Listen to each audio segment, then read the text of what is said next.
Hello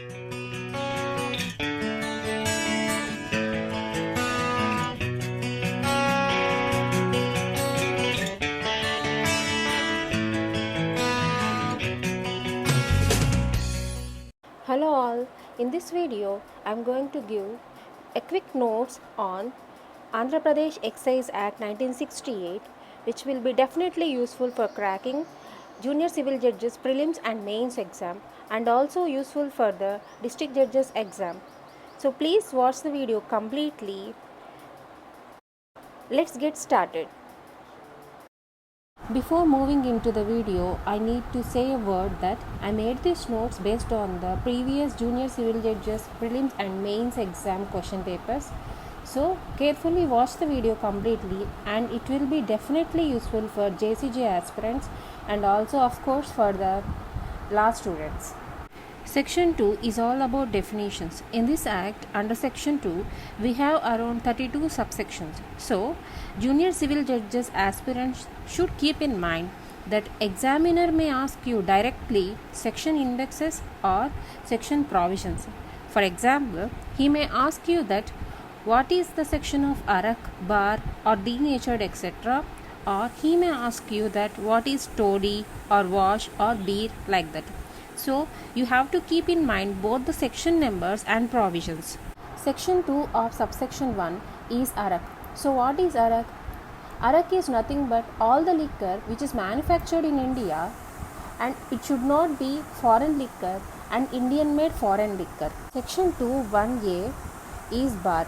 Bar is nothing but an establishment which is having a license and a privilege is granted to it for the sale of Indian made foreign liquor and a foreign liquor in loose for consumption. Section 2 of 2 is beer. Beer is a fermented liquor made from malt, and it also includes ale, stout and porter. Section 2 of 2A is a bona fide purpose, means it is a privilege granted for the sale or use of any intoxicant or any material or any liquor, and it should not include any Indian made foreign liquor or foreign liquor and toddy. In this video, please note that I am giving only those important and brief notes which will be definitely useful for quick revision for the junior civil judges exam aspirants and also all other competitive exams, and of course for the law students, for those who want to know about the act. Section 2 of subsection 8 is denatured. Denatured is a process which is unfit for the human consumption. Section 2.9, 2.10, 2.11 and 2.12 are about excisable articles, excise duty, excise officer and excise revenue. So these sections are asked as section numbers in JCJ prelims previous exams. So please keep it in mind. Section 2 of 13 is about excise tree, and this excise tree includes the tree of mahua, coconut, palm, palmyra, date, bagani, sago or sandhi, from which the fermented or unfermented juice of which a toddy or liquor can be prepared. Section 2 of 14 is an export, and Section 215 is a foreign liquor. Section 217 is import. Section 219 is intoxicant. Section 220 is intoxicating drug, and Section 221 is a liquor. And these sections are asked as section numbers in previous junior civil judges prelims exam, and the examiner didn't ask any provisions on these sections in those previous exams. Section 2 of 18 is Indian made foreign liquor, and this section may be asked both in prelims JCJ exam and also asked as 2 marks question in mains JCJ exam. So Indian made foreign liquor means it is a liquor which is produced in India after the manner of gin, brandy, whiskey or rum, that is imported from foreign countries, and it also includes wine, beer and wild punch, but it should not include foreign liquor. Section 2 of 21 is a liquor which the government declares. That means the government should declare that such liquor, intoxicating substance or wine, beer, toddy is a liquor. Section 2 of 22A is a material, and this material includes molasses, wash and other substances. And Section 2 of 22B is molasses. Molasses is nothing but a heavy dark colored residual syrup which is drained away in the final stage of the manufacture of jaggery or sugar or akandasari sugarcane or gur containing a solution which can be fermented, and it also includes any product formed by addition to the such syrup any ingredient, and it does not alter the character of such syrup. Section 2 of 29 is spirit, section 2 of 30 is toddy, and section 2 of 32 is wash. Again, these sections may be asked as section indexes or as definitions in the JCJ prelims exam. Here, the spirit means any liquor containing alcohol and obtained by distillation, whether it is denatured or it is not denatured, and toddy means fermented or unfermented juice from an excise tree that is containing alcohol, and wash includes fermented oat or dilute solution of sugar from which spirit is distilled. Section 3 to section 8 of this act deals with appointment of commissioners, general control of commissioner over the collectors, and appointment of regional officers, and appointment of excise superintendents and excise assistant superintendents and their subordinates, and also the delegation of powers. So these sections are not much important, so I am going to jump to the other sections which are more important to the exam.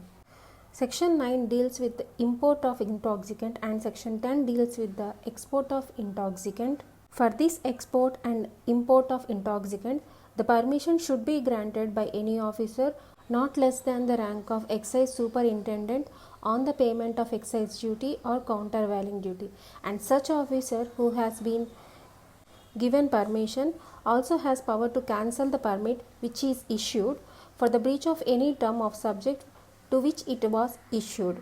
Section 9 also has an exception, that is for the import of intoxicant, that is if an intoxicant is liable to the payment of duty under the Indian Tariffs Act 1934 or any other law relating to the duties of customs on goods imported into the India, then for such intoxicant there is need not to pay countervailing duty.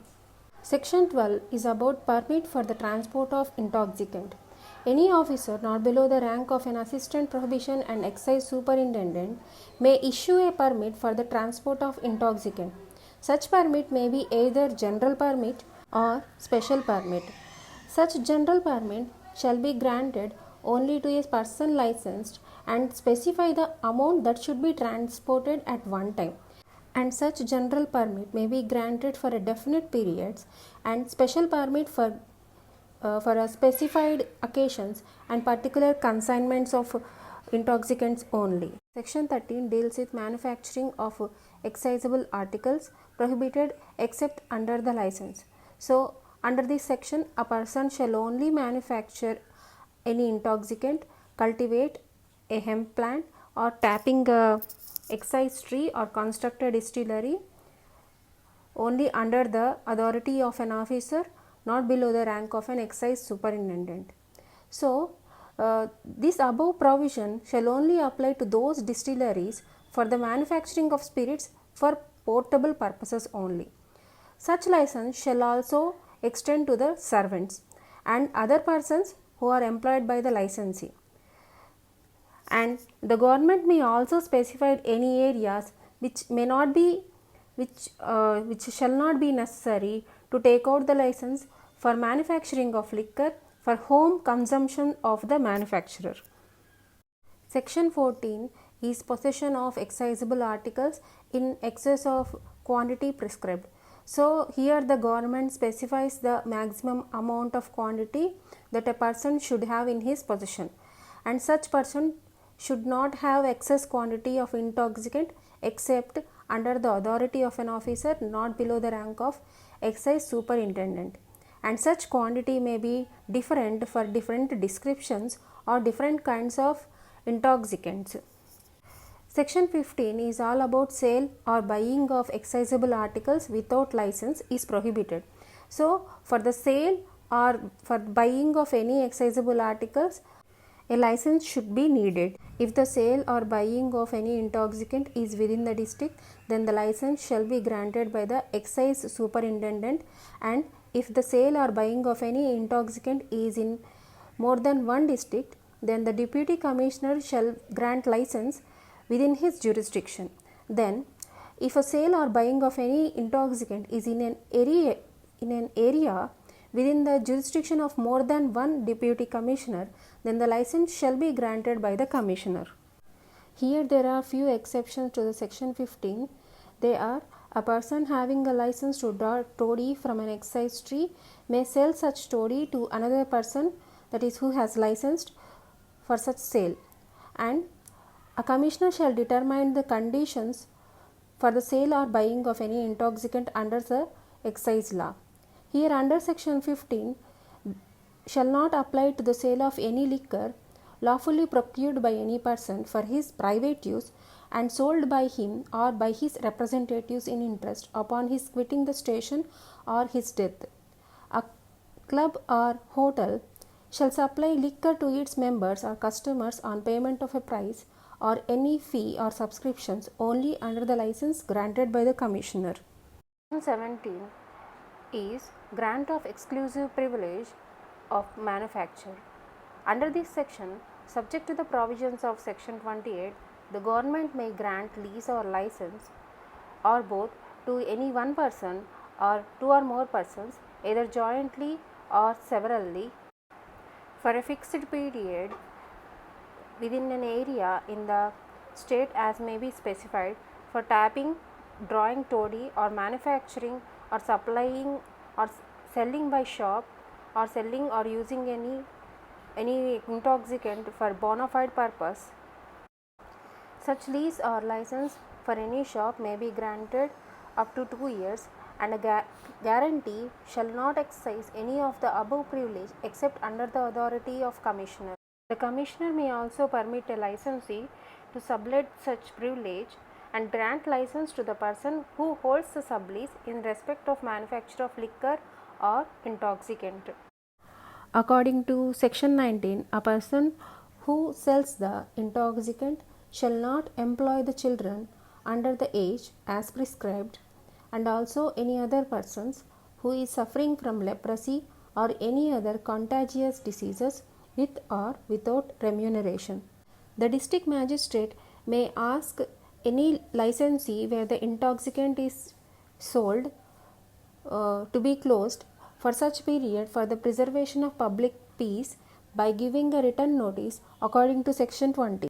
And if any riot or unlawful assembly is apprehended within the vicinity of any bar, any magistrate of first class or second class may require such bar to be kept closed for a reasonable period.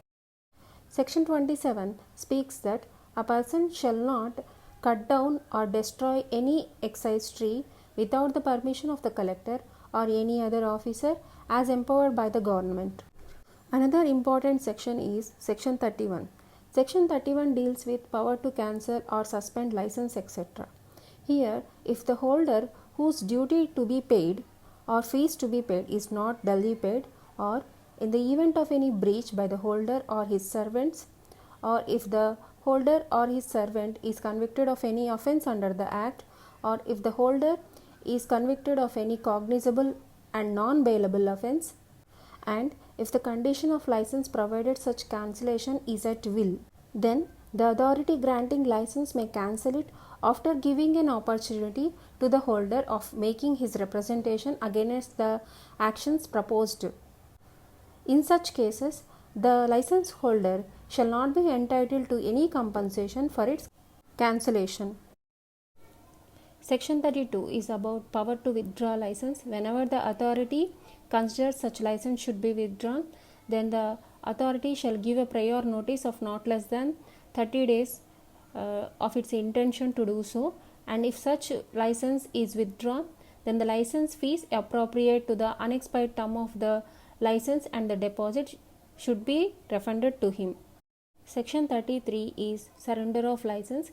Any license holder may surrender his license on expiry of 1 month prior notice that is to be given to the excise superintendent for the surrender of the license, For surrender of license, the license fee shall not be refunded to the license holder, but the above conditions, that means refunding the amount, the above conditions shall not apply in case of any license that is issued in respect of any lease granted under section 17 of this act. That's all for the part 1 of AP Excise Act 1968, and in part 2 of video I am giving a quick notes or brief note on the offences and penalties which are more important for the JCJ prelims exam. They are frequently asked in that exam. And finally, if you think this video is useful to you, please like, share and subscribe to this channel, Our Indian Laws. Thank you.